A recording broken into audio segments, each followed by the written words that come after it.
blurring the lines between real life and Second Life. Bringing you in-depth information about the people behind the avatars. Giving you insight like you've never heard before. Ladies and gentlemen, welcome to the Fourth Wall with Paul and BK. Hello, everybody. Welcome back to the Fourth Wall. I am the scumbag superstar Paul Slater alongside my podcast partner, BK. And BK, we have somebody coming today that we've been trying to get on for a long time and may or may not be, related to somebody that you had a super crush on. But you know what? Here's the real fun part. You're absolutely right about that. And there is something that's going to come up because, we try to keep the show like kind of organized a little bit, but we're going to go off the rails right away. So I have to do this. I am sorry. Actually, I am not sorry because this is going to make him laugh. Ladies and gentlemen, we have in our studio with us tonight the man, the myth, the legend, the one and only Natalie Grimore. Oh, Jesus Christ. Okay. Okay. So for those who haven't heard from the past episodes or don't know, the first, and I'm not gonna lie to you, he understands. I have tried and tried. I always have difficulty pronouncing his. I've always had trouble pronouncing. I've always wanted to call him Natas or Natas, but it's not. It's like two short A's, right? It's actually pronounced Natas, but everybody seems to have it. Yeah, everybody seems to have an issue. I've heard everything from Natas to, Natas, and he just gave up on it and just went Natalie. Okay, so BK so the backstory. You got to understand BK. He butchers everybody's name. No, but here's the deal. It was the first time he and I had never met before. I had just and before, and I know people, but before PW is PW, it was actually VAW, and that's where I got my first start. And I went through the wrestling training, but they put me on the table. The very first show I had to call, I had to go out there with Natas. I was not told ahead of time how to pronounce his name. I wasn't given any indication, and it's very well known. Well, as of now, hindsight's 2020. I do have difficulty with some names. It's not that I have a speech impediment. I just have some difficulty because in my head it goes one way and I pronounce another. So we're out there. The marijuana, please. Well, no, yeah, that too. But anyway, so he's sitting out there, and they do my entrance, and I come out, and my persona is the heel. I'm the heel, kind of like the Jerry Lawler, Jim Ross thing was. So he's like, well, who are you, and this, that, and everything else. And I go through there, and I'm like, I'm blah, blah, blah, blah. And I said, and I don't know why they stuck me out here with you. And then I realized I had no idea how to say his name. I had no clue how to. So I just started rambling around. And finally I said, okay, Natalie. And I have called him that ever since, and he understands it. He understands it's out of respect, but I have called him that ever since. Yep. It was just like, wait, what? Okay, so I have to do this. We're gonna go off the rails now. I really don't want to bring this up with you, but we've always promised that we're going to try to be fair about everything. Somebody sent me a question, and I'm not sure if I should ask it. I don't know if it's too sensitive of a subject for you, but we're going to have to be fair about this, okay? Please, whatever you do not scold me. Do not get on to me. I'm just the messenger, okay? Okay. Oh, boy. So here is... I'm so nervous, I'm not going to lie whatsoever.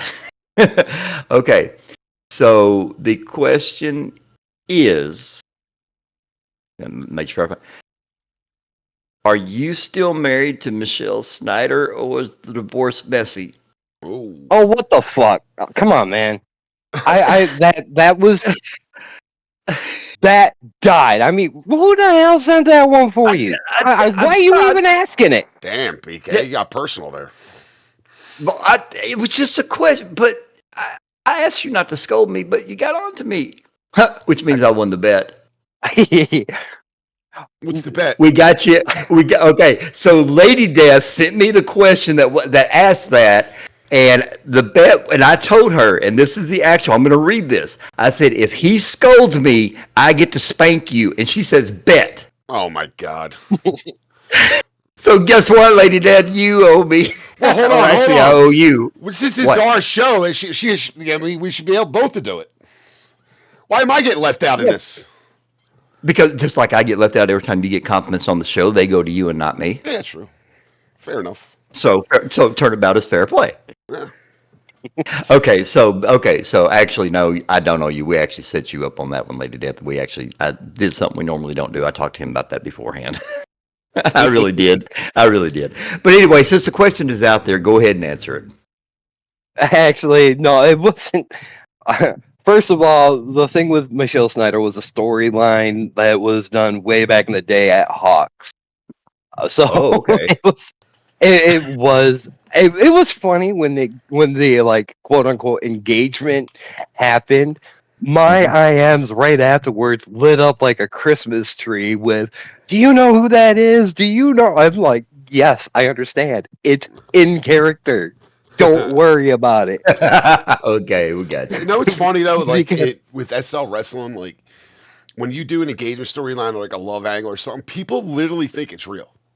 Like that's like there's like Yeah, they been do. 3 or 4 that I've seen in probably the past year alone where people are like, "Did you hear about so and so and so and so?" I'm like, yeah, it's a fucking storyline. Yeah, the only It's so difference between weird. them, the funny thing is, if I was to get into a storyline, and I'm going to address this in a second also, with somebody like that, he'd be like, take him off my hands. That means he'll leave me alone. Yeah. But speaking of, but Howard, really quick, speaking of Z, want to let everybody know, I did hear from her. I talked to her on the phone. Everything is going well. She's adjusting to, and I know she's going to tell everybody this. She had to get new teeth, so she's getting accustomed to talking and readjusting and everything. And once she's comfortable, she is going to come back. So she looks forward to seeing everybody, and she says she loves everybody, and thank you all for the support. Anyway, so let's go ahead and get down to why you're here. We want you. You've done a lot in wrestling, and I'm not going to lie to you. One of the most satanic things that I can personally say, and I don't even think you did it as yourself. I think you were on Chris Crossfade, and I don't know if you remember this, but in DIE, you and Cruel. Oh, that was on the Crisis, not Chris Crossfade. Okay. See, you got so many alts, I don't even know. Okay, so the Crisis. Chris Crossfade is actually Mad Mike. So. Oh, okay, I got man. you. Thank God Okay. he's not in here. He's been scolding BK. Right. Had to spank BK. Nobody. Oh my God. Abby just called. Oh my God. Okay, Mike's gonna read that. I'm so fucked. Anyway, okay, so it was the match with Cruel, and Yes. there is one spot that stands out in my mind, and the reason why it stands out is because I was in a storyline with somebody else, and we wanted to have a very and when I say special, we wanted to be a very unique type cage match. So I was digging back into the let's put a cage, and this was we were having a ladder match for the person's title, but I wanted it to come down through the cage and have the cage have like a semi roof on it where nobody could climb in and climb out of it. But I designed a cage where I went and had barbed wire over in the corner and this and that, and I was told, "Oh, that's a little bit too graphic." Same show, you and Cruel have a match. You put a drill through the dude's head. Oh, Jesus Christ. Oh. I'm not Do you sure how that even remember came that? about. Do you remember I that? remember doing that. Yeah, I remember doing that. It wasn't through his head. He just drug it Literally across my murdered him. head. Damn, BK murdered him. I'm serious because I mean it was like Crossfade pulls out a drill and I'm like, wait a minute, a drill is okay, but barbed wire's not. What the hell? And I'm watching. I'm like, this is the most satanic thing I've ever seen. It's Crisis, not Crossfade. You keep Crossfade getting us mixed up. Okay, It's the marijuana. okay. Well, if you did, It's the marijuana. okay. Well, if you didn't have 3,000 alts, it'd be a lot easier. I don't have 3,000 alts. I have actually less alts than most people in SL. But still, okay. Let's get this right. Okay, in DIE, it was who? Cruel versus the Crisis. Okay, the Crisis. Okay, now I know that you like to at the time everything and was doing the same thing about kayfabe. The Crisis, it basically is, in all honesty, it's like your switch to flip to go from from crossfade or yourself to basically Cactus Jack mode. Would that be a fair assumption? That would be a correct assumption. And once again, not crossfade. Yeah, dude, he can't get it straight. Okay, all right. You know what? I wasn't even going to say nothing. He can't get it straight. The guy smoked the whole bowl before the show. I tell him no marijuana before the show, BK, and he don't listen. Okay, you know what? From now on, I'm just going to say you. You figure it out. I'm just going to say you. Okay. So when you decide to flip that switch, you go into another Abbey. Is that correct? That's correct. It gets to so the differences between this Abbey and then the Crisis is the fact of this is me turned up to an 11. This is different. This is a lot more of my real life aspects. Whereas the Crisis is more of my dark side, like my negative thoughts, my intrusive thoughts. And he's basically unhinged, talks in a sing-song tone, and and is violent beyond all belief. There is no right or wrong with him. There's no limit to him whatsoever. So yes. So do you find it difficult going in between both of them? Actually, surprisingly, no. No, I do not find it very difficult. I have to be on the Abbey in order to hit that switch. And then once I get into, like, if I'm going to do a promo or whatnot, before the promo, I actually focus and get into the mindset of the Crisis. That way, when I talk or I laugh, my laugh is my most notable things about the Crisis. But I quickly get into that mindset and do the promo, and then once the promo's done, I leave, and Lady Death's telling me to do the thing. Do the thing. Okay, go ahead. Do the thing. Okay. Do it. So basically my laugh is, let me get into the thing real quick. Ooh, he did the thing, BK. On cue. Yeah, on cue. Pretty impressive. And then you just come right back to yourself. Yeah, and I'll come right back to myself. Natural born talent. Okay, so based on the lines of what Paul just asked, saying, do you have trouble? When you go into a storyline or somebody says, hey, you're going to be working with blah, blah, blah, and this is your storyline, do you go into it and never say, okay, I haven't used that side of me in a while. I want to implement that. Or is it as things progress, like, you know what, this would be a really good time to kind of have somebody to push me and bring that character out and just to the edge of it? Or do you just like, hey, which one of me do you want? Just tell me what you want me to do and I'll do it. Do you go in with some kind of mindset of what you would like to do to sometimes maybe, and I know I'm comparing you to, a legend like Cactus Jack, but everybody remembers the infamous video where all three of his personas were on the screen at the same time. Mm-hmm. Do you, is it one of those things where you go in, you're like, if I could do this and I could get all of my personalities in there, this would be great? Or do you just go in and say, just tell me which one you want? I just basically go in and do the tell me which one you want, because there was a point where I've done it where it was literally, I've ran several Abbeys at one time on the screen. The first time I somehow managed to triple log and have two Abbeys sitting on the screen. This is during a promo, not a match, thank God. Oh wow. And then I managed to, this is back in VAW, back when he first became the Crisis, and I had all three of them set up to mic up and sing, not as a gesture, but get on voice on all three viewers to sing my version of Ring Around the Rosies. Oh my God, how'd you pull that off? Wait a minute. Wait. 3 Abbeys. Uh-huh. Somehow or another, you got all their voices to work at the same time. Uh-huh. And you rotated between them and had to cut voice per voice per voice. So basically cut attitude per attitude and just went around and changed? No, the thing about it is I had like at the time, the idea was this, I was kind of going with the Kane / Undertaker kind of gimmick. And Okay. I had a couple of them that were the druid, so I had them all sing in the same voice, which I thought would have been Oh. creepier than each one doing it different. Oh, The Pretty okay. I clever. got you. That's actually clever. Actually, that is really good. And then there was another point when I was in Premiere. I don't think I could do it like Drake Edwards did in DIE, where he would have to do both at the same time.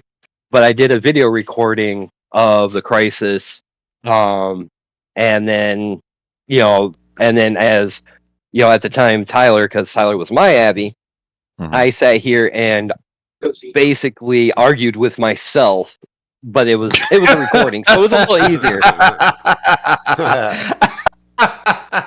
I can just imagine the conversation with you, with yourself. Talk about this show going off the rails. Imagine what that conversation would be like. And the Batman movie, Tommy Lee Jones, Two-Face. Two-Face. Could you hit the conversation you had between yourself? Could you imagine? Could you imagine a third of his personalities being added into that? Sheesh. I don't even want to think about You that. would. Like doing that. That's yeah. Well, Okay. to be fair, I mean, it's people have wanted the Crisis family tree, and that has grown. That has grown exponential, grown a little bit since then. Okay. So since we're talking about all of your Abbeys and all of your different personalities and all that stuff, Mhm. I mean, in all honesty, we might as well just go ahead and stick with your demented side because I'm sure that's the one you had the most fun with. When that went on that particular Abbey, favorite opponent, favorite match. I wouldn't favorite opponent, favorite match. On that I've always particular Abbey. I'm that particular, yeah. I've always had, and you could call me crazy for this. I don't have a favorite opponent, so to speak. 'Cause I have fun no matter who my opponent is. But my favorite match type would have to be the Inferno match. What is it with people in Inferno They matches? love with fire. myself? People love fire. Well, It's like Right. here's the thing a bunch about it. of Here's the thing about pyros. it. All right. No, I am a lot of veterans, believe it or not, a lot of the people that are even older than me, that have been in this business longer than me, have not done Inferno matches. And we're talking about 10 plus years. Right. I've done within my career, I've done, I want to say 8 of them. And that is definitely, I watched some of the Inferno matches that goes on, and I hate to say it, they were great matches, don't get me wrong, without the fire. Yeah. But people are getting better about it. I'm a stickler for the rules of the Inferno match. People are rope shooting and everything. They're not falling off the ropes because all of a sudden they're hitting the fire. They're not making it believable. Yeah. That's just my opinion. Well, I think I know that's probably a hot take, but no, you're probably right because it's a lot of people are used to doing SL and they're used to doing their matches and they don't kind of. It's the same thing with you have like say a man or a woman who is 6'10", 300 pounds. Most of them men. They don't know how to be big men. Like they'll take clotheslines that knock them down after one shot. They'll take a drop kick that like they don't know how to wrestle as I'm not gonna say they don't know how to wrestle, but they don't know how to act as a big man in the ring. You know what I mean? Right. It's kind of the same thing. So if you're doing an Inferno match, it's like, all right, well, we're still going to do a regular match. There's just going to be fire around it. We're not taking consideration that if I do a Roshan, I'm going to burn my whole body open. So. Well, that was like on when Insidious was doing the whole fire demon thing, and Isaiah said that Inferno match that he and I had is what got him his fascination with Inferno matches started. He was trying to figure out how to have more of them. But one of the things, and like was being said, the realism been brought into it. Was we had a spot where, um, I think it was Isaiah went to went to do like a jump to the top turnbuckle to come off at me, and I went to turn to go and counter it, and he ended up hopping down and dropping down right next to the control panel, and basically went in and turned the fire off. Come back in, did a couple moves to me, and then went out and did this thing where you use the ladder as a bridge, come up off the top rope, and then somebody come down and fixed it. So that was, it was like, okay, there was no fire, so that's believable. So we took advantage of there being no fire because, that wasn't his quote unquote forte. So that was the realism we put into it, is that he disconnected the fire, but it had to be reconnected and just didn't go the whole time. Well, I mean, remember when we were in Fusion too? Like when we started the Insidious stuff, everybody was like, "Oh, I'd like to have an Inferno match with you." Remember we'd said, "No, we're not doing it." Remember?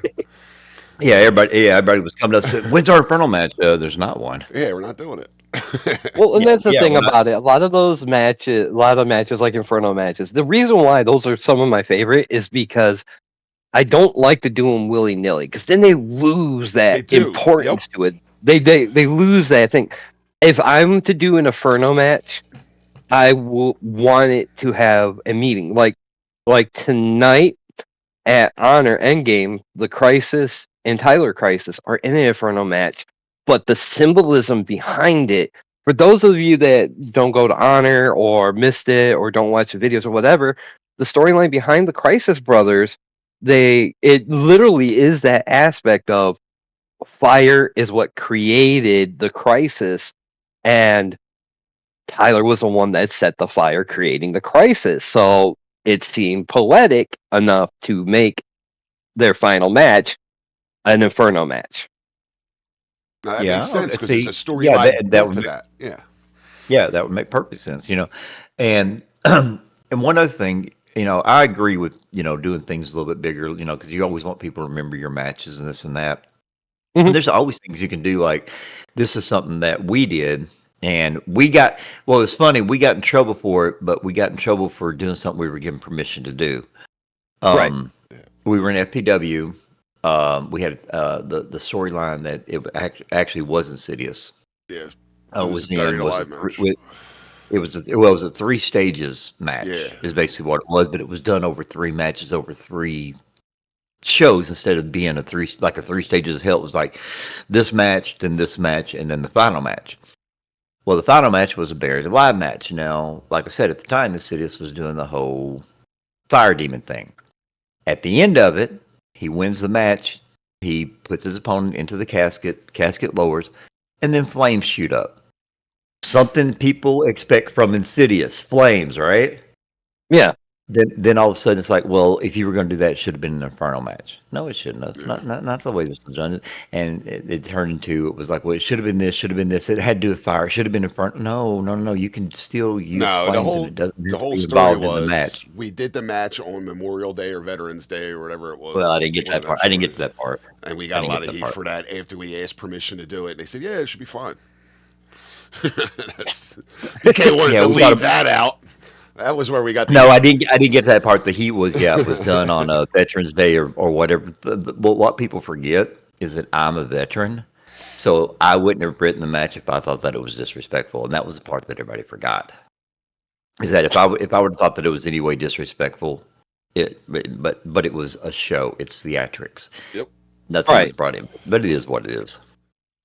Yeah, exactly. But anyway, so now, since we're still talking about your little satanic side, since you don't have a favorite opponent, who would be your dream opponent? Ooh, that is a good question. 33 out of 33 now. There you go. That is a very good question. And honestly, I'll work with anybody. I can work with anybody. As long as schedules remain.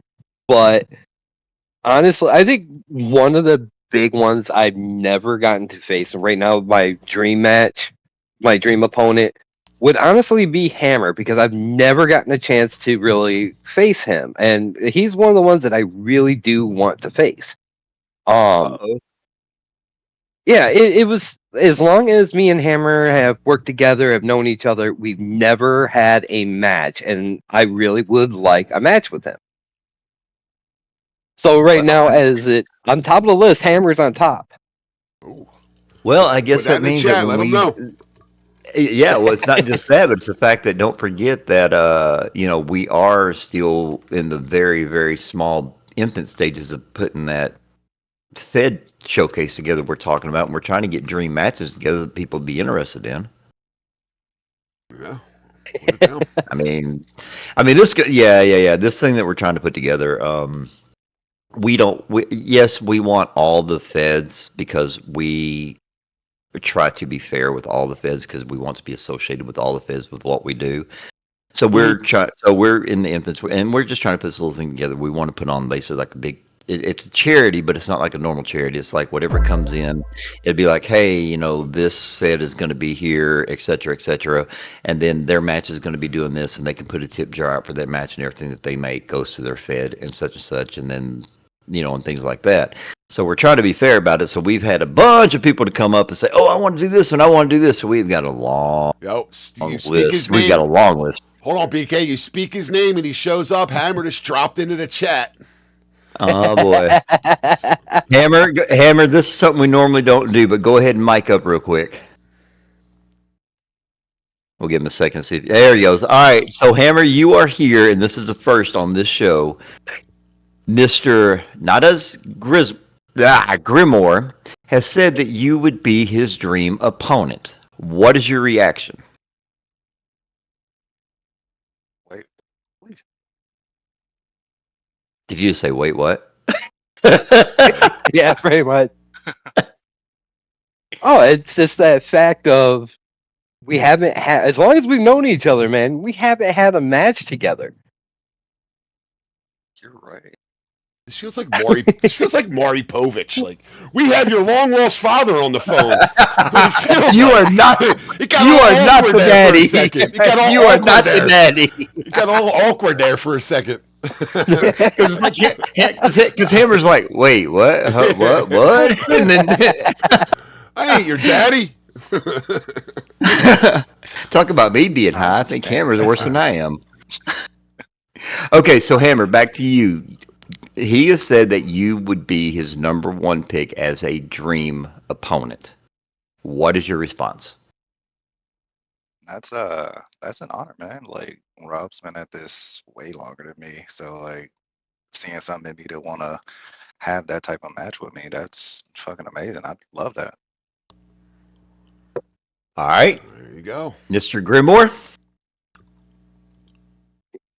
Shall we try to see? Yes, I mean, if you two want to do this, like I said, we're in the infant stages. It could take a while because of everything else. Would you both be up to a match at a Fed Raiser? Oh yeah. I think we were All right, talking about it. Like we had conversations about this. We are probably gonna do it near the winter, like December, right? Yeah. Thing when schedules and stuff slow down for everybody. Okay. All right. Well, you all heard it here first. We are going to put together Mr. Grimoire versus Mr. Hammer, and this is going to be very, very interesting. And you know what? We're going to be fair about this. We're not even going to. We're not taking any kind of creativity input with this. You guys can even decide what kind of match you have. Awesome. BK put him on the spot. Well, of course I did. Well, I mean, what is we supposed to do here? Okay, Give us some time. Right. We'll definitely come up with a good one. Oh, absolutely. All right, thanks a lot, Hammer, for chiming in there. But this show was all about Mr. Natalie. Sorry, had to do it. All right. So we got past your demonic side. So now you had this other two. You have Crossfade. Oh no, not God, did it again. What? Actually, I do have one more kind of demonic side. Think the polar opposite. Think of the Crisis, just gender swapped. Ooh. Okay. How you gonna pull that off? In WPWF, I have a female wrestler called Dahlia.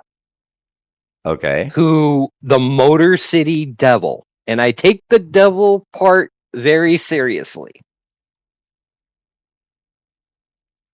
Okay, explain. Okay, so in this, her story is simply put,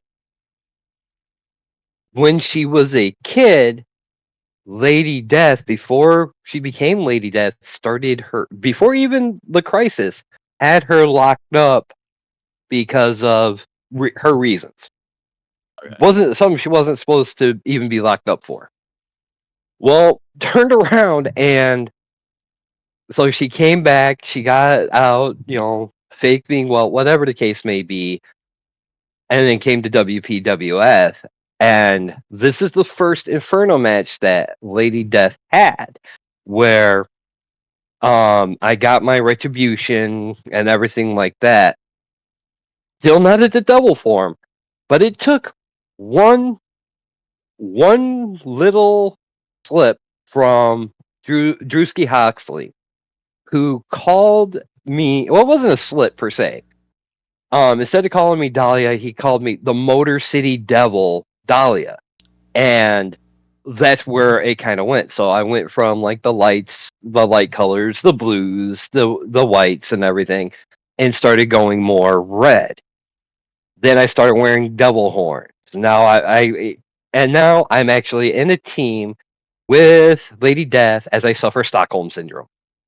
Oh, see, I love that, dude. I So love that you put so much effort into the backstory. I appreciate that. You can't run. Honestly, you can't. Even if you just start out with a character, the evolution, you got to have a backstory to explain the Yeah. action, even if it's just to yourself. Yeah, it makes sense. I mean, you don't see a lot of people coming up with that much detail or that much, put a lot of emphasis on that. They just kind of show up, and then sometimes you're questioning like what happened before, how did they get to this point? You know what I mean? I like that. That's cool. Yeah. Oh, it to me it makes sense. I'm if I was an actor, I would make up my own backstory, because then it makes it more believable. Yep. It makes it your actions seem more genuine. It makes it more organic. Yeah, I agree with that. 100%. All right, so minus your demonic side, let's go to one of your quote unquote softer sides. Do you have a favorite opponent? And if you do, who is it? If not, dream opponent. Well, it's like I said, with any of them, I don't have favorite opponents. I have fun with them, and I take each opponent as they go. With so I've got the Gambit, who's a high flyer, who was originally canonically and literally the owner of DIE, who turned more into wrestling. But I don't, you know, I haven't done too much with him because I've been working with the Crisis, because the Gambit, or Oriole, is the one that originally started at Honor with. Okay. I really don't have like a dream opponent with him, and with me right now is Grimmore. I'm still rebranding. If you haven't noticed, BK, I look a lot different than what I used to. Yeah.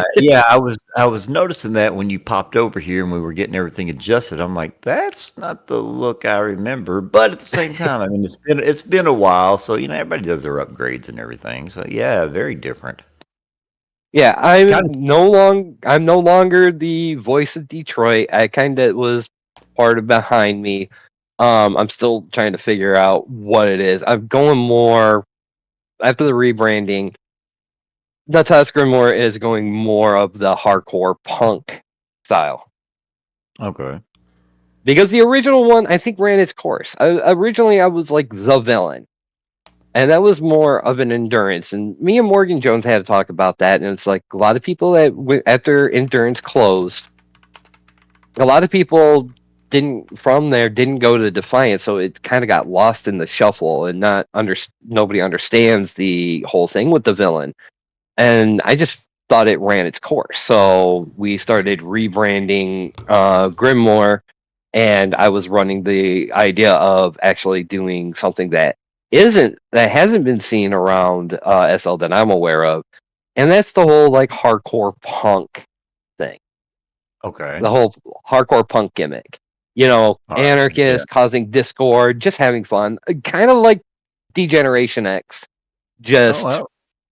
you know, more of a, you know, modern punk scheme. Okay, so this is not a question for you because we haven't really gotten to that part yet. However, there has been more than one comment made here. Actually, I shouldn't say comment, I should say request. It is being requested of you to do your Voice of Detroit intro. Oh, you did do my spiel? Oh, God. Mhm. Yeah. Okay. It's now been basically requested twice. Okay, so I'm going to, Paul, let me explain something before I attempt to do this. Okay. I've gotten a habit of when I'm on comms to get literally something that should take 2 to 3 minutes Mhm. done in about 20 to 30 seconds. Okay. Now, don't forget, you and I have sat next to each other, but I will not lie, it has been a long time. Right. So if I can remember how to do this, because I haven't done it in a while. If you got to lie I'm about it, gonna just lie about it. Fake it till you make it on this one. yeah, at this point, yeah. So basically, I would start the show, and this is my spiel. Okay. Okay, so ladies and gentlemen, boys and girls, children of all ages, please go. Let me try. Let me try this again, because it's like I said, it's been a minute, and everybody's Been a wanting me while. to do it. I Got you. need to. No pressure. Right? Everybody's asking for it. Yeah, it's been a minute. All right, go ahead. All right. Oh, okay. So You want me to start doing the Jeopardy music? no, it's all right. Okay, go ahead. All right. Let me see. I'm trying to remember how I've even said it. Okay, So so Paul, he's trying to remember how to do this, but we had to kind of veer off the course a little bit here. He has been requested to do his Voice of Detroit intro. Uh-oh. And the backstory is that something that would normally take anywhere from let's say anywhere from 60 to 120 seconds. Yeah. He does it in like 30 seconds. All right, let's go. So that's what we're waiting for. He's trying to get back into trying to get trying to get I'm into trying to the remember trying to how I get put it. So yeah, so he's trying to get to the headspace here. Talk about being put on the spot, and it wasn't my fault this time. Oh. Right? I should have expected it, but Yeah, you know, I right? didn't. That falls on you. Yeah, that's my fault. I should have expected it. What is the one thing we constantly say about this show? You never know what to expect. You don't know what's going to be asked. You don't know what's going to be said. You just do not know. So it's almost like anybody that comes on here, it's like, I got to be ready for anything. And then you have to remember that we have people that listen to us, like Karma Star, like Abby, like Emma, and and your woman. I know you two. One's in Texas right now, and one's in up north in Massachusetts, I believe is what you said. But they've known you for a long time. But when they know, they've watched your progression. So when you have people that are coming on here and listening, and they know you from way back when, you're going to have to know it's going to be, oh my God, we've got to hear it because it brings back that memory. So you got to be ready for this. You really do. Okay, so I think I got it. And mind you, this might not be the whole thing, but at least I've got the whole, I got the thing. So basically it goes, as I put on the spot again, God damn it.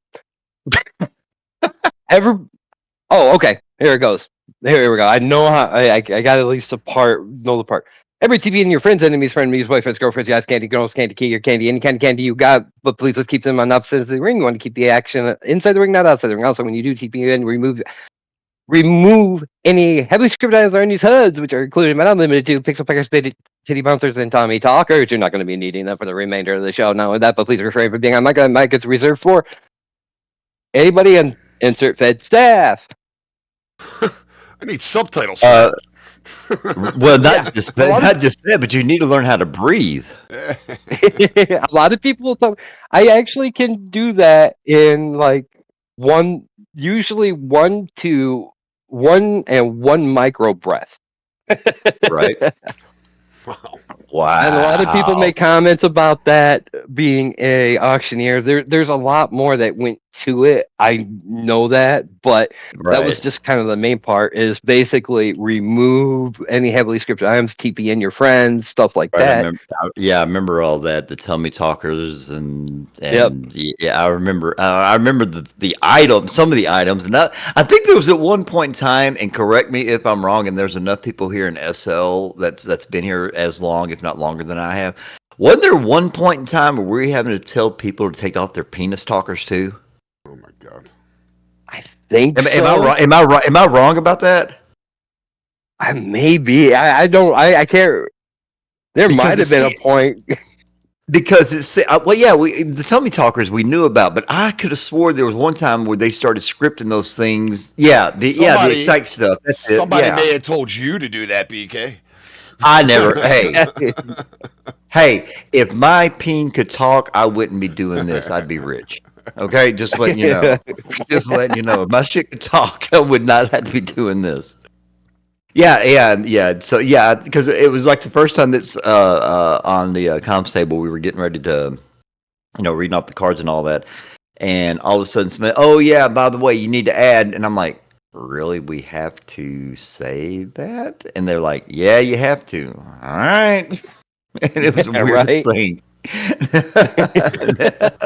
So not Natas. So listen, we talked about SL wrestling. You have real life wrestling experience. Talk about that. Yes. Well, I mean, as I was talking earlier with you there, Paul. I actually started and I ran and started a backyard fed. When I was young and dumb and everything, and which kind of led into getting trained. Now, with backyard fed, you think from all the videos and everything from that huge spur of backyard wrestling videos, you think it just unscripted on this pure chaos of matches. Tell me, am I wrong? Yeah, right. No, you're not. No, you're not wrong at You're all. one. Yeah, because I forget who it was, but we'll say 15 plus years. There was a video that come out. I forget who the guy was. There was a wrestler that was an indie wrestler, so quote unquote professional, which I get. You get paid, you're professional. And he was brought Mhm. out to a backyard show, and there was a match that was scheduled, and it was promoted as a hardcore match. And I honestly think that it was a little bit of a botch because they were using those fluorescent lights. Yeah. And a guy got cut. I think he got cut on his arm or something like that. You get to, no big deal. And this guy starts going, "Oh, bleeding just to be bleeding, and it's not making any sense, and y'all are making us look bad." And I'm sitting there going, "Dude, it was an accident." So that's the kind of impressions that that we get when it comes to the backyard stuff is that don't watch them because they have no idea what they're doing. Well, that was the thing is when I did it, and everybody knows already, this ain't no like spoiler or anything like that. I usually dictated the winner, and then if I didn't, I was just like, you guys figure it out there in the ring, whatever. You know.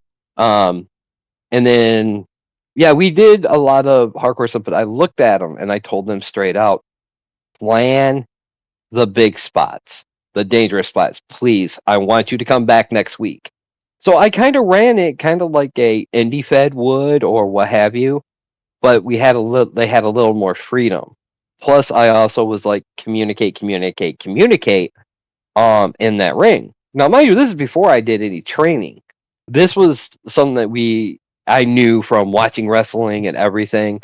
I was like, and from doing it, I understood that communication is possible. It is not it's possible, but it's also necessary.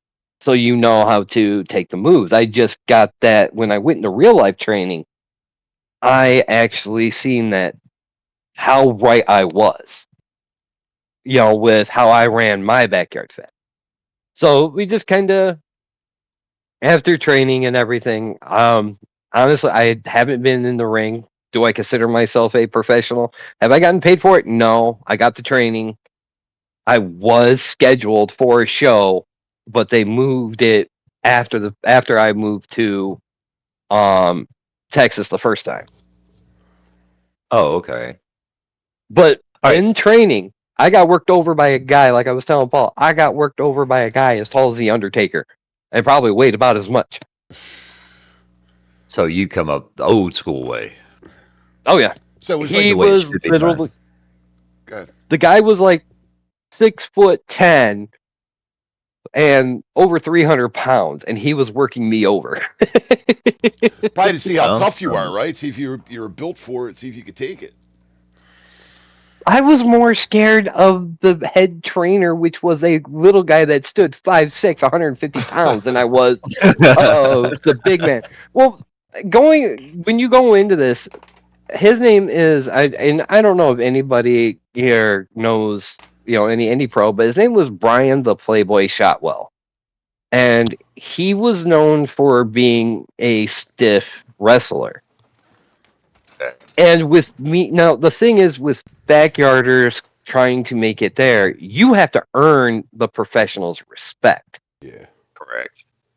And yeah, he did work me over, but I was also kind of protected by the fact of one of the guy that brought me in, the wrestler that I befriended at work that brought me in. He was real close friends with him, so I didn't get worked over that much. But I came in week in, week out, middle of winter, no, up in a garage with no heat, and I because I wanted to do it. That's how bad I wanted to do it. I kept going every weekend, go up there and do some training. Which is a little side note. The ring, I don't know if anybody here has seen the ICP movie Big Money Hustlers, but the ring that I trained in was literally that same ring that Cactus Sack and Shaggy 2 Dope was in. He said he had the canvas with the face paint on it. Nice. Wow, that's pretty cool. Yeah. That's a nice little claim to fame for you. Yeah, right? It absolutely is.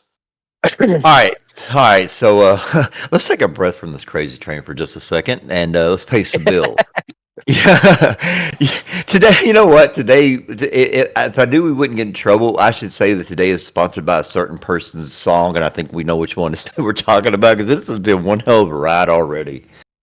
All right, you are listening to The Fourth Wall with Paul and BK on Dark Star Radio at darkstarradio.com. Aaron's Domain. Limitless Pro Wrestling, aka LPW, and Premier Wrestling. And if you are just now joining us, we have a gentleman in the studio with us that not only has real life wrestling training, even though he does admit he never got paid, he never got to get in the ring, but he has the training. He has been a staple in the SLWC for, God, even before I even got involved in it. And from the times I've taken a break, and he is still going strong. I'm sorry. I don't even know if Iron Man would even categorize this because you got some streaks that didn't last as, even professional athlete streaks that didn't last this long. But ladies and gentlemen, we have not as good. I cannot say. I always want to call you Grismore. I don't know why I'm Chris Crossfade here. Oh yeah. We got Chris Crossfade. We got the Gambit. Yeah, all of them. All of them are just here today. But it has been a pleasure to have you on the show. It has been a lot. But we've got, in all honesty, you and I haven't done a whole lot of talking. I mean, we've crossed paths here and there. We haven't done a whole lot of talking in the past several years. So earlier you were updating on the look, and you're giving us the everything that's up to date, and already mentioned who you want your dream opponent to be, and all that other good stuff, which is what we like to hear. Right. But and this is a question, and I know you've listened because I know you listened to your woman, Lady Death. I know you listened to her episode because you told me that you were sitting there next to her laughing at the fact that she made me speechless when she went into promo mode. Fuck you very much. I wasn't sitting next to her. I listened to it when I was in, whenever it was, I was either in Oklahoma or Alaska by the time it came out. Oh wow, Alaska. Oklahoma? Oh, Okay. see, you didn't know where you were, and you called me high. I never didn't even said know you were state. high. That was all No, Paul. I'm talking about Paul. Paul's talking about too much weed. At least I know what state I'm in, even when I'm high. That's Yeah, debatable. I'm sorry, and this is something that's going to haunt me for the rest of my life. I'm never going to get. I'm never going to get the name right. I already know that. He already understands that. He knows I'm trying, and it's not out of disrespect. But he always too many, too many alts for me to remember. So yes, I'm going to confuse everything, and y'all can blame whatever it is that you want to. But I take full responsibility. I take full responsibility for being a high idiot. Okay, that's just. But anyway. But anyway, knowing the fact now, and honestly, I didn't know about what you just said about about doing the backyard step. I wasn't aware of that. I knew you had been trained, but I wasn't aware that you had started before you were actually trained. So, how did how did you, being the fact that you ran your own little, you ran your backyard bed, you got trained. How in the world did you end up in SO wrestling? That was actually a funny little story. Okay, so a friend of, well, with this alt, with I originally got into SL about 3 years before, but I was only on for like 3 days. So it was just like, this isn't for me, whatever. And I went back to the other program. Well, a friend of mine brought me in with something that was a little more my speed a few years later. That's where, the Avatar Rob Crisis came in. Well, I'm sitting at a club, just dancing, listening to music, and I think it's after work or whatnot. All of a sudden, I got a friend ad, or a group ad. And I was looking at it, I was like, they've got wrestling on here? So I joined. And it was like one of the fan groups and everything. So I was like, all right. Waited about a month. Didn't see nothing going on when I was online. So I decided to start messaging people in the group. This is once again before I realized that you could find the owner. So I did till I finally contacted Vince Aftermath, and I'm like, "Hey man, how do I join? How do I do this?" And he contacted me, and we started talking and everything, and the rest is history. That's a The long only history. well, and that's still the thing is back then it wasn't. I was still trying to get into like the swing of the basics, learning the HUD, and literally, I think my trainer. A lot of what I do self-taught. My trainer was there 2 weeks, and I'm already still not even out of training, helping train the person that started with me. Oh wow. Oh, okay. Threw you right in the fire. Yeah, threw me right in the fire. And I did it by choice. It wasn't like all of a sudden, oh, you're trainer. No, it was just like she was like, well, we were both waiting on him to come in, and he didn't show up. So I turned around and started working with her and everything. And I would go literally, and this will tell you the actual commitment to it. After work, I would go get home, get online, go to the gym, and practice my trouble areas, which was rope shoots. And I would practice that for an hour a day. An Rope hour shoots a are the day of devil. rope shoots, man. I Rope couldn't shoots are the stand doing them. devil. I could, yeah. Rope. I mean, I know we all had to do them, but 15 minutes for me was enough. I don't see how you were standing there for an hour. I Oh, really, really don't. Vince and Jenny would come in and see me practicing rope shoots, and mind you, I still can't double rope shoot for my life, so I just don't do it. I'm not in many matches because I'm a manager, and then if I have to do something, I usually say, "All right, you're gonna come in, beat me up, no rope shoots." There's absolutely zero rope shoots. Just beat the shit out of me, and that's it. I'm not running ropes. Gonna look like an idiot. Just beat the However, shit out of me. he doesn't mind Irish whipping you and you doing a rope Yeah, shoot. He let doesn't me. mind that I'll at rope all. shoot all day. Just don't rope shoot me because I'm gonna make us Because both that look was like idiots. Because that was one of the rules. That was one of the rules he had when we were doing our storyline. He's like, "Look, BK, I trust you. I know that you know I don't do this, and you. But whatever you do, if there's any rope shoots that need to be done, you do them." Yeah, And yeah. I'm like, "All right, I got you. I Yep. got you. I got you." That's why I could count how many matches I had on one hand, and three of Very them are true. against you.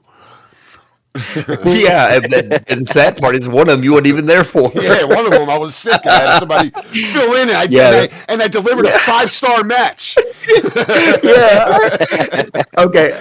So I don't know if we did we actually tell the story behind that? Yeah.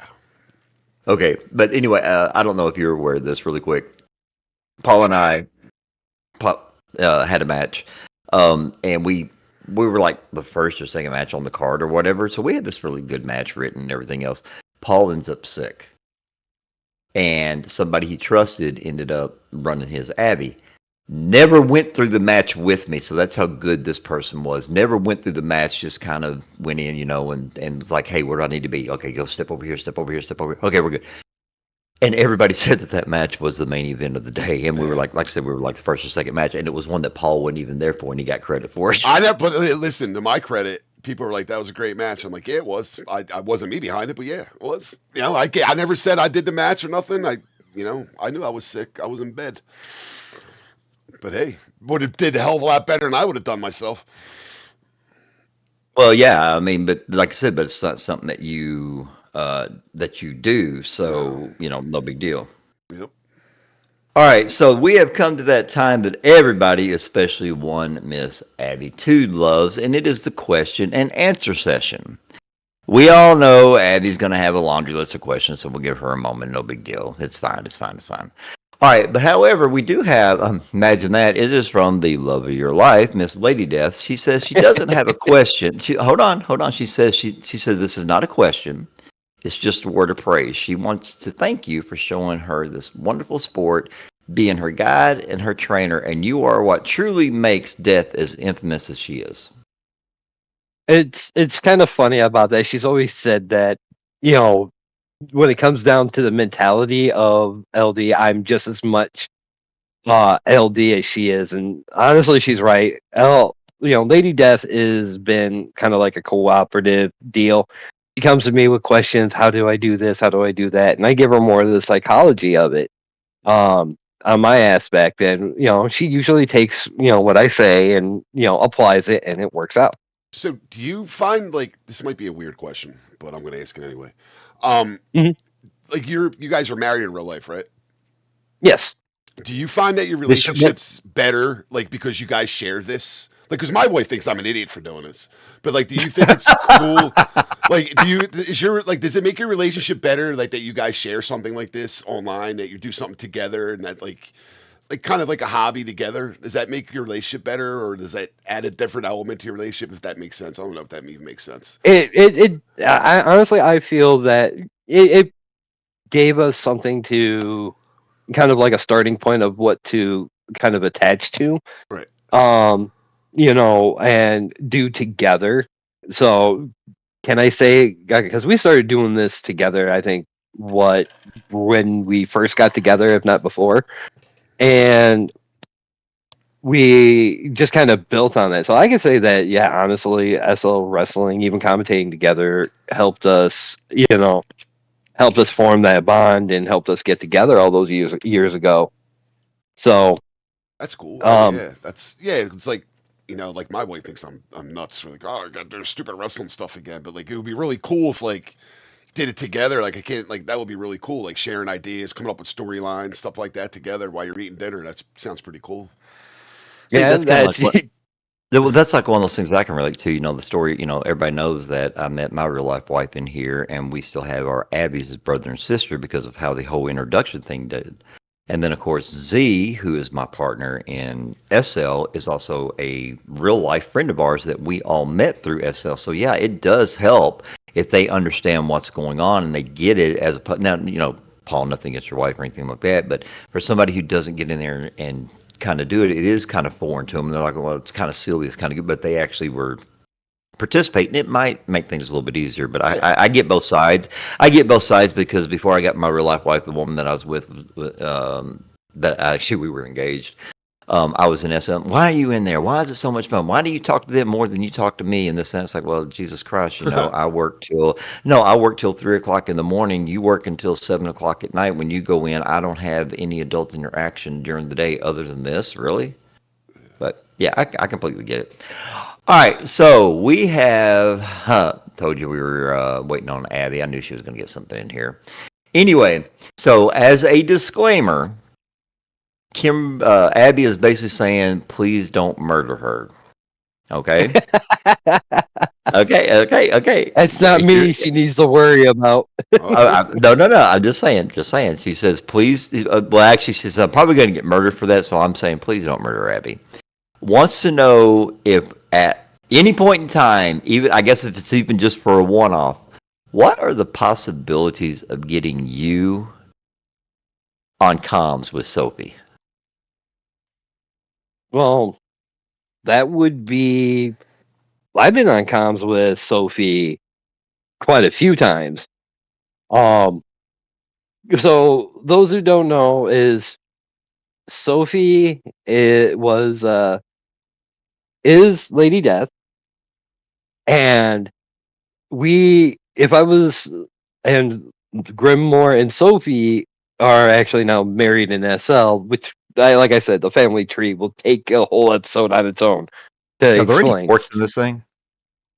Any forks? Yeah, are there any forks in this tree? Maybe. Just saying. But anyway, so there's the fact of she divorced Tyler, a drunken night in Vegas, and now Sophie and Grimmore are married. I mean, if there's ever a chance, yeah. I mean, I don't see why not. Okay. Wait. We got to back up. Did you say that it was a divorce on a drunken night in Vegas? Because the only thing I've ever heard about drunken nights in Vegas are people waking up married. How do you get That's drunk? exactly what happened. No. She got a divorce from Tyler, and then we had a drunken night. Grimmore and Sophie had a drunken night and woke up married. Okay. Oh my God. You can't make this shit up, can you? That's great. I love it. I'm sorry to say, some of the things that we hear on the show is better than any storylines I've ever heard in my life. That's what I'm saying. Like, I love the backstory aspect of it. There's always a backstory to something. I love it. It's great. Okay, so all right, so I can't really say too much about the whole Vegas drunken thing because it is a very famous story that I myself in real life got drunk, got sent to bed by Z and my real life wife because I was getting a little out of hand.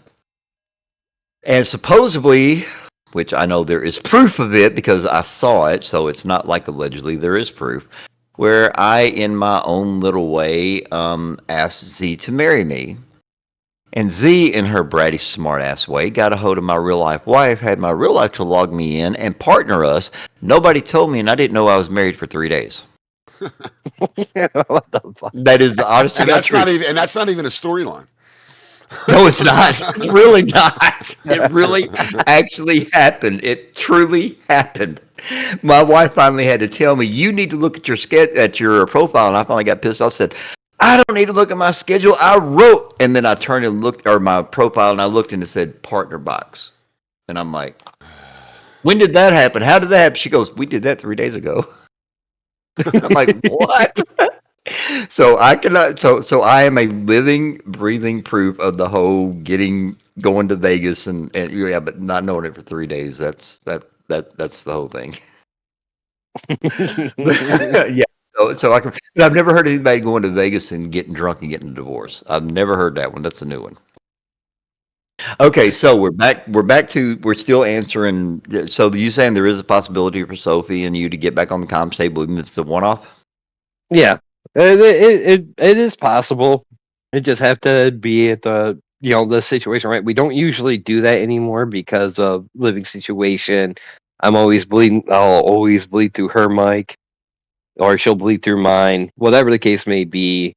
But I don't see why it wouldn't be a possibility.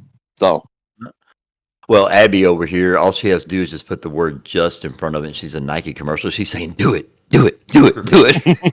And you can just see her. She's probably grabbing her monitor right now and going, "Do it." She, I love Abby. I really do. She is so much fun. Actually, I'm actually going to get her on the show pretty soon as well. She's already agreed. She's already agreed. She has already agreed. Oh, but anyway, okay. So we are. You can't tell me that. I mean, come on, people. This is. You can't tell me it's all the questions we got or comments. Really? Wow. I must have been very thorough on my Well, explanation. Yeah, you must have been. It's either that or everybody's still suffering from the weekend hangover considering it's only Monday. Right? Oh my gosh. All right, all right, all right. All right, so we've gone through that you have, the real life wrestling experience. You got the training. Mm. You've been in SL wrestling for quite a while. You're like I said before, you are a staple. You're one that if anybody has questions, they can always go to because if you haven't done it, you either will or you'll figure out how to do it so you can pass that information on Exactly. and all that other good stuff. Um, in your opinion, and I know you've heard me ask this before, and yes, people are going to say, well, you ask the same question. It's like, but I always say, I can ask 5 people the same question, and you're going to get 5 different answers because it's 5 different points of view. So I can ask as many people that come on here, and we're always going to get different, and some things may mesh up, but for the most part, you're going to get different points of view. So with all your years of being in here in SL and being in the wrestling and the different feds you've been in and the different contacts and everything that you've seen, in your now, and I'm saying personal opinion because that's all this is, that you can only speak for yourself. In your Right. personal opinion, what do you think has gone downhill? What do you think has been lost and people are just no longer doing what they should be doing? Well, there's a lot that is, and I've seen a lot, at least within the feds that I've stuck with, like VWE, WPWF, and everything, and Honor. There's a lot of things that are still going on. We need, in my opinion, we need to lose the mindset of belts being important because it's just a prop device. It's always good to be there. You become the face. They trust you with that, with like the belt to get the storylines going, to get them up. But honestly, they're just plot devices. I heard people say, oh, well, they're this or that. There's people still coming in here thinking belts are important. And honestly, I feel that they either have gotten away from explaining they're not, or they just stopped and, and put emphasis on the belts. The belts aren't everything. The Thank storyline you. is. Thank you. Yeah, we've been saying that. Oh my God. Thank you for saying that. Okay, so once again, we do have some questions that started pouring in here because I think they started looking at the time and realized we're winding down. So, Abby, as we all know, and we all love Abby. We know she comes up with some great questions. She really does. She's like us. Sometimes questions don't pop into her head until she hears you say something. Her question is because you do give classes, she wants to know about your training styles of training people on SL.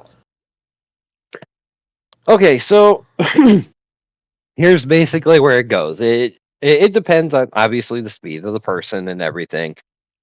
I've always ran 4 weeks as a basic layout. Learning moves. Depending how quickly the person catches on, usually it will shorten it, speed it up, but I still stick within the 4 weeks. It usually goes on. The first 2 weeks are learning the HUD, learning the gestures and stuff like that, and then leading into promo, and the promo styles and psychology of it.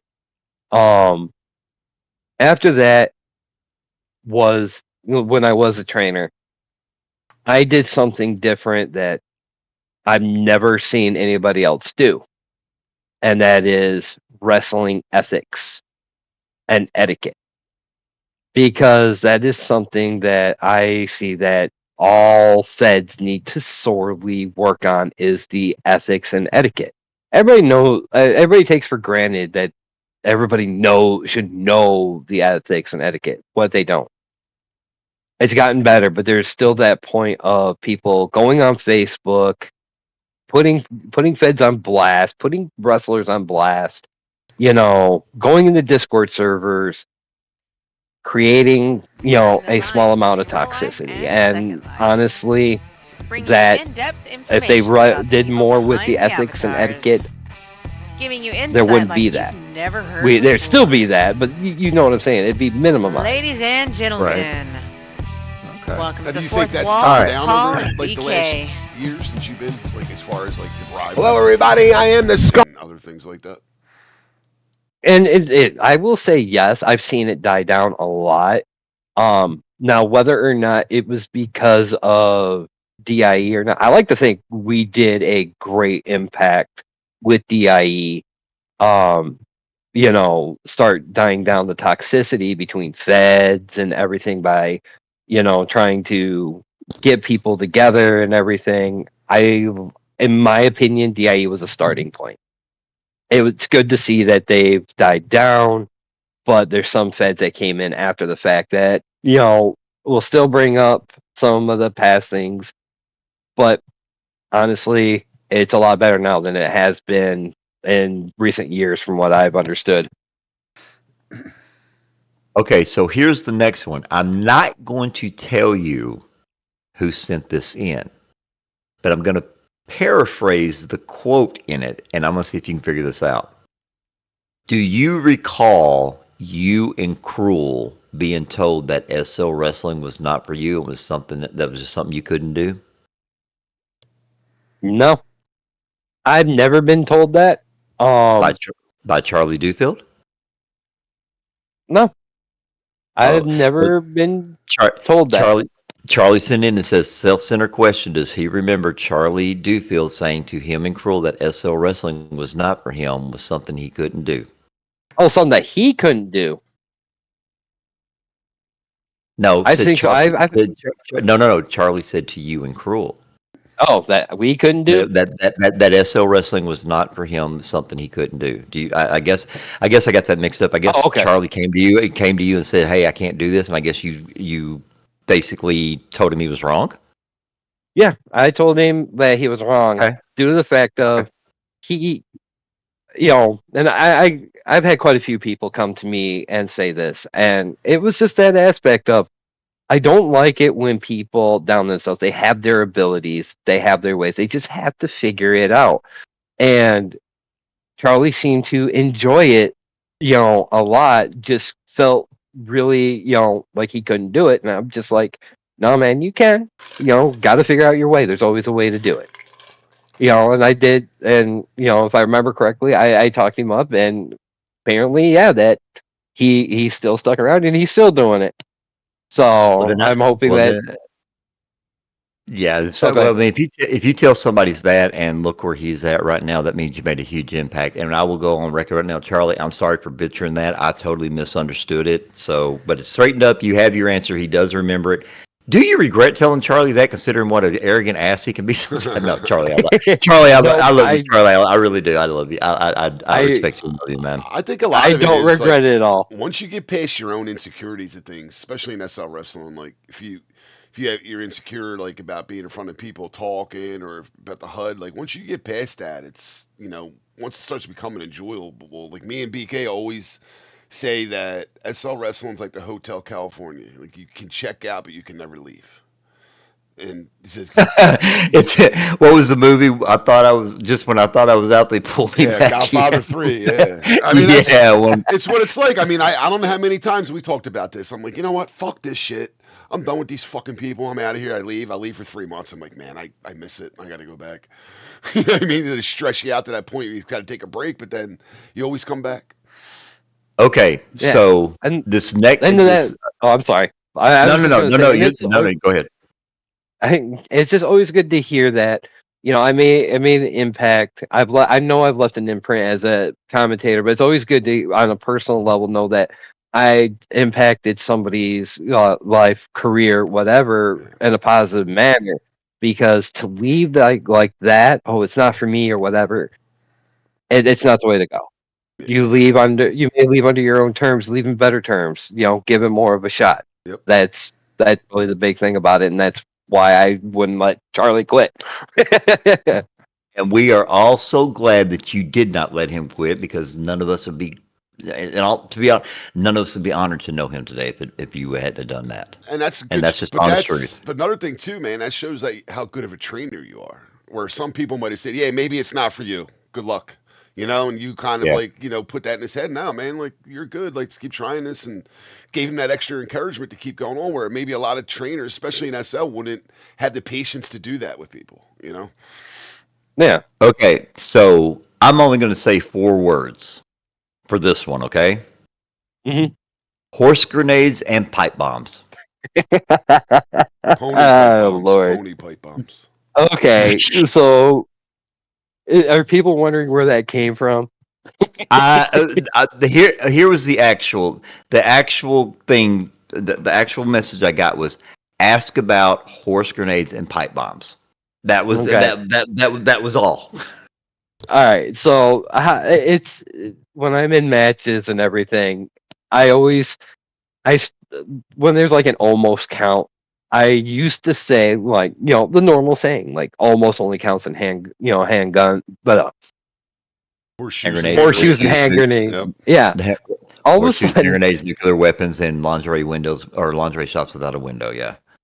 well, in either case, we all of a sudden now these were all stolen, but I also stolen from people, because to start off, the handguns and horse grenades actually started after Benja Nirvana said something in the crowd when I said, the horseshoes and hand grenades.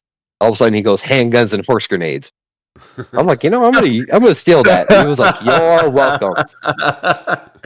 That's somebody we need to reach out to. So hold on, I have a But- question. I have a question for you. What the hell does What? lingerie without windows have to do with anything? Oh. I don't get That's that. how close you can get. Oh, all right. Oh, And you call me the stoner. And you call me the stoner. That phrase didn't make it up to the Northeast yet. So I never heard that one before. Well, apparently you never watched Lethal Weapon 3. I guess not. I missed that part. because Riggs actually says that line in there, so I got it from. Oh, okay. I missed that one. but as the pony pipe bombs, that was actually Lady Death. I stole that from her because it was the female version of horse grenades.